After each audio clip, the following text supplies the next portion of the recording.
अपराजिता जैसे ही रसोई में आती है तो रसोई का बिखरा हाल देखकर बड़बड़ाने लगती है।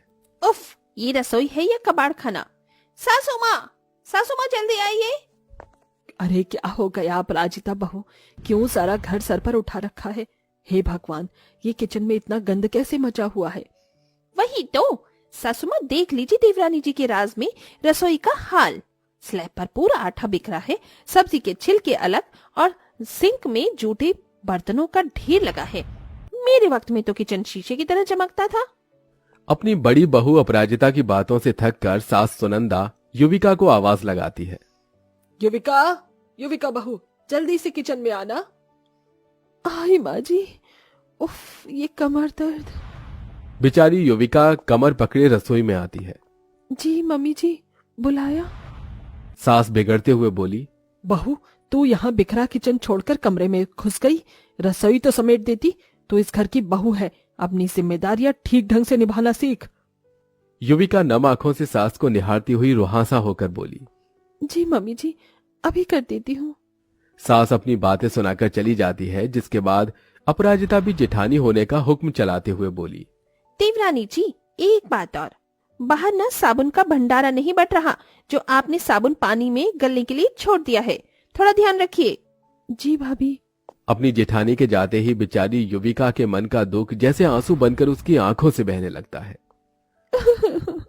माँ ठीक कहती थी, मायका मायका होता है और ससुराल ससुराल। ससुराल कभी मायका नहीं बन सकता। ये कहते हुए युविका अपने मायके के बीते पलों में खो जाती है। पापा, नॉट बैड युविका, तो ठीक ठाक कुकिंग कर लेती है। माँ तो बस यूं ही टेंशन लेती है कि ससुराल जाएगी तो क्या करेगी।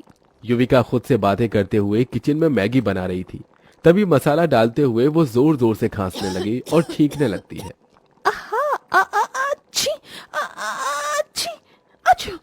इतने में माँ अंजना दौड़कर आती है। युविका बेटा, तू ठीक है? वो मम्मी, मुझे भूख लग रही थी, आप और बाबा नहीं थे तो मैंने खुद से कुकिंग ट्राई किया। देख कितना खास रही है तू। जा, मैं बनाकर लाती हूँ। युविका अपने कमरे में जाकर पैर पसारे बैठ जाती है। थोड़ी देर में अंजना मैगी बनाकर लाती है और फूंक फूंक कर खिलाती है। इट्स सो यमी माँ। तभी पिता हर्ष नम आंखों से बेटी को देखकर कहता है, बेटा, अभी मायके में जी भर कर जी ले, क्योंकि शादी के बाद बेटी का सिर्फ सरनेम नहीं बल्कि पूरी जिंदगी बदल जाती है। बाबा, मैं कुछ बदलने ही नहीं दूंगी। मैं तो शादी के बाद भी अपनी माँ और बाबा की बेटी रहूंगी। एक माँ को छोड़कर जाने पर मुझे दूसरी माँ भी तो मिलेगी। जब उस घर में भी माँ है तो वो भी तो मेरा मायका ही हुआ। ऐसा नहीं होता बिटिया, ससुराल कभी मायका नहीं बन सकता। शादी के बाद एक लड़की के लिए सिर्फ उसका घर नहीं, पूरी जिंदगी बदल जाती है। एक दिन तुझे इस बात का एहसास होगा। अपनी माँ की दी गई सीख को याद करके युविका का मन भर आता है।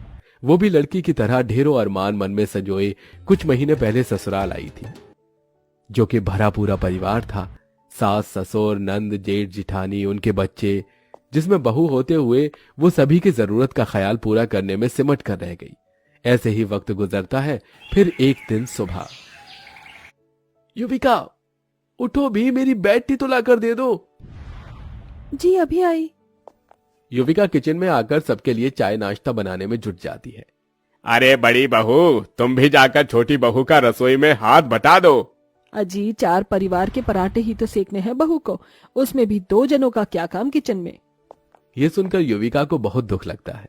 इतने बड़े परिवार का नाश्ता बनाकर बेचारी बहू थक कर चूर हो जाती है। फिर भी बहू होते हुए वो अपने चेहरे पर एक अनचाही मुस्कुराहट के साथ नाश्ता परोसती है। तभी अपराजिता का बेटा चीकू कहता है, अरे वाह चाची, पराठे बहुत अच्छे बने हैं। हाँ बहू, पराठे सचमुच बड़े स्वाद बने हैं। शुक्रिया पापा जी। तभी युविका की नंद निधि सबसे आखिर में मेज पर आती है और पराठे देखकर नखरे दिखाती हुई बोली, उफ मामा, ब्रेकफास्ट में इतने हैवी पराठे मुझसे नहीं खाए जाएंगे। पर निधि दीदी, बाकी सब भी तो खा रहे हैं, मैंने बड़े दिल से बनाए हैं, आप भी खा लीजिए। तभी निधि चिढ़कर कहती है, ओफो भाभी, जब मेरा मन नहीं है तो जबरदस्ती है क्या? जाइए, जाकर मेरे लिए ब्रेड टोस्ट और मक्खन ले आइए। युविका, 2 ब्रेड सेकने में कितनी देर लग जाएगी, ला भी दो। युविका चुपचाप किचन में आकर नंद की फरमाइश का ब्रेड टोस्ट बनाने लगी। इसी तरह दिन गुजरते गए। युविका एक पत्नी, भाभी, बहू, चाची और देवरानी बनकर सबकी खुशियों का ख्याल रखती है, मगर उसका खुद का मन अपनेपन और प्यार के लिए तरसता रहा। थोड़े दिनों में निधि की शादी पक्की हो जाती है, जिसमें सास सुनंदा बहू को खूब सारे काम पहले से बतला देती है। छोटी बहू देख, तू इस घर की बहू है, इसीलिए निधि की शादी की जिम्मेदारी तुझे ही देखनी है। रिश्तेदार मेहमान भी आने शुरू हो जाएंगे, उनके आदर भाव में कोई कमी ना छूट जाए। यही उम्मीद है कि तुम कोई गलती नहीं करोगी। जी माँ जी। अब तो शादी ब्याह की रस्मों में बेचारी बहू का पूरा दिन एक पांव पर नाचते हुए बीतता है, जिस मारे शादी से ठीक 1-2 दिन पहले युविका बहुत बुरी तरह बीमार पड़ती है। अरे बहू, तू अभी तक कमरे में आराम फरमा रही है? घर आए मेहमान रिश्तेदारों को चाय पानी नहीं पूछेगी क्या? बहू दर्द भरे लहजे में बोली। माँ जी, मेरी तबीयत ठीक नहीं है, आप अपराजिता भाभी को कह दीजिए। शादी ब्याह की दुविधाओं में सास सुनंदा कहीं की कहीं निकालते हुए बहू पर बड़बड़ा उठी। तुझे भी अपनी ननंद की शादी में ही बीमार पड़ना था।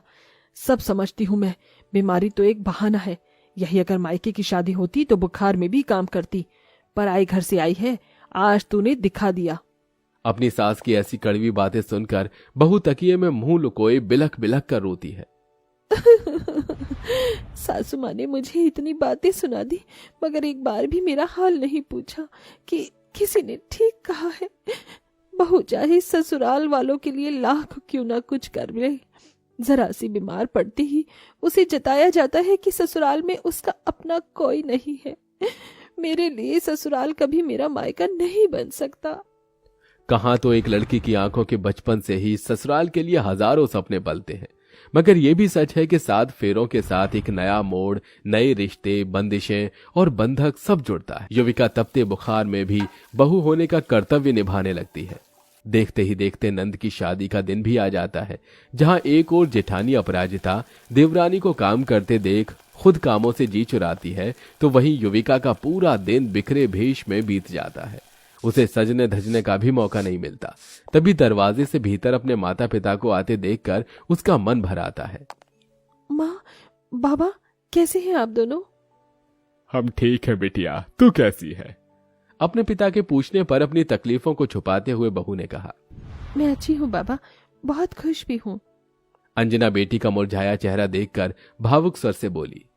बेटी, मैं तेरी माँ हूँ, तू नहीं भी कहेगी ना तो भी मैं तेरे दुखों को देख सकती हूँ। सारा काम निपटाकर युविका अपने माता पिता को कमरे में लेकर जाती है और नाश्ता कराती है। माँ बाबा, खाइए ना। तूने भी तो शादी ब्याह के भागदौड़ में कुछ भी नहीं खाया होगा, ले खा ले बेटी। जैसे ही युविका अपनी माँ की हाथ से निवाला खाती है, उसकी आंखें नम हो जाती है। माँ, क्या सब कुछ पहले जैसा नहीं हो सकता? मैं बस आपकी और बाबा की बेटी बनकर रहना चाहती हूँ, क्योंकि ससुराल कभी मायका नहीं बन सकता माँ। दरवाजे पर खड़ी सुनंदा का मन भी अपनी बहू के आंसुओं को देखकर अपने बर्ताव के प्रति सोच से भर गया। बहू, तू तो इस घर की होकर रह गई। इस घर आंगन को तूने अपनी खुशबू से महकाया, मगर अब तेरे ससुराल तेरा मायका बनेगा। यहाँ तुझे अपनापन, प्यार, दुलार, सम्मान सब मिलेगा। तभी ऋषभ और नंदलाल भी आते हैं, जो सारी बात सुन लेते हैं। युविका, तुम्हारे मन में इतनी सारी बातें चल रही थी, लेकिन तुमने मुझे शेयर करना भी जरूरी नहीं समझा, और मुझे नहीं पता था कि मेरी बातें तुम्हें हर्ट कर रही हैं। एक बार तुम मुझसे कहती तो सही। चलो कोई बात नहीं, आगे से इस बात का मैं ध्यान रखूंगा, तुम्हें कभी हर्ट नहीं करूंगा। मुझे भी माफ करना बहू कि मैं ज्यादा खुश नहीं रख सका, लेकिन हाँ, अब हम सब लोगों को अकल आ गई है। आप लोगों को इस बात का एहसास हुआ, मेरे लिए यही काफी है, वरना मुझे तो लग रहा था कि मेरा ससुराल कभी मायका नहीं बन सकता। शायद मैं ही गलत थी, मुझे ही समझने में गलती हो गई, तो आप सब लोग मुझे भी माफ करना। सास युविका को गले लगाती है और सब हंसने लगते हैं। वहीं युविका के चेहरे की खोई हुई मुस्कुराहट भी लौट आई, क्योंकि युविका को अपने ससुराल के रिश्तों में मायका जो मिल गया था।